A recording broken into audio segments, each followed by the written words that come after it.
അൽ Jazeera എന്ന TV ചാനലിൻ്റെ രാഷ്ട്രീയ ലക്ഷ്യങ്ങളെക്കുറിച്ചും അവരുടെ നിലപാടുകളെക്കുറിച്ചുമൊക്കെ നമുക്ക് നന്നായിട്ടറിയാം. എപ്പോഴും ഹമാസ് പോലെയുള്ള സംഘടനകൾക്ക് എല്ലാ കാലത്തും പിന്തുണ നൽകുകയായിരുന്നു ഈ TV ചാനൽ. ലോകമെമ്പാടും അവർക്ക് ബ്യൂറോകളും എല്ലാവിധ സംവിധാനങ്ങളും എല്ലാം ഉണ്ട്.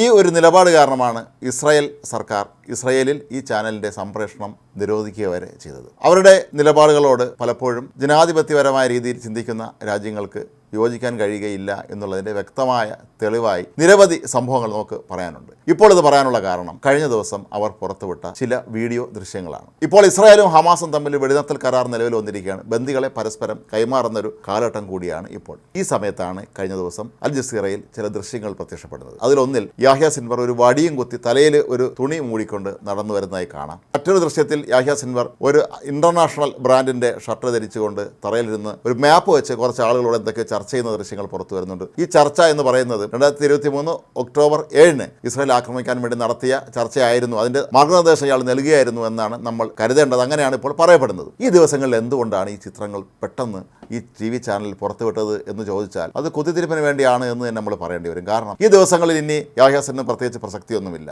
പക്ഷേ ഹമാസ് എന്ന തീവ്രവാദ സംഘടനയെ വീണ്ടും പുനരുജ്ജീവിപ്പിക്കാനുള്ള ചില ശ്രമങ്ങൾ ഇപ്പോൾ അണിയറയിൽ നടക്കുന്നതായി വിവരം ലഭിച്ചിട്ടുണ്ട്. അതിൻ്റെ കൂടി ഭാഗമായിട്ടായിരിക്കാം ഇത്തരത്തിലുള്ള ഒരു കാര്യം ചെയ്യാൻ ഇവർ രംഗത്തിറങ്ങിയത് എന്നുള്ളത് ഉറപ്പാണ്.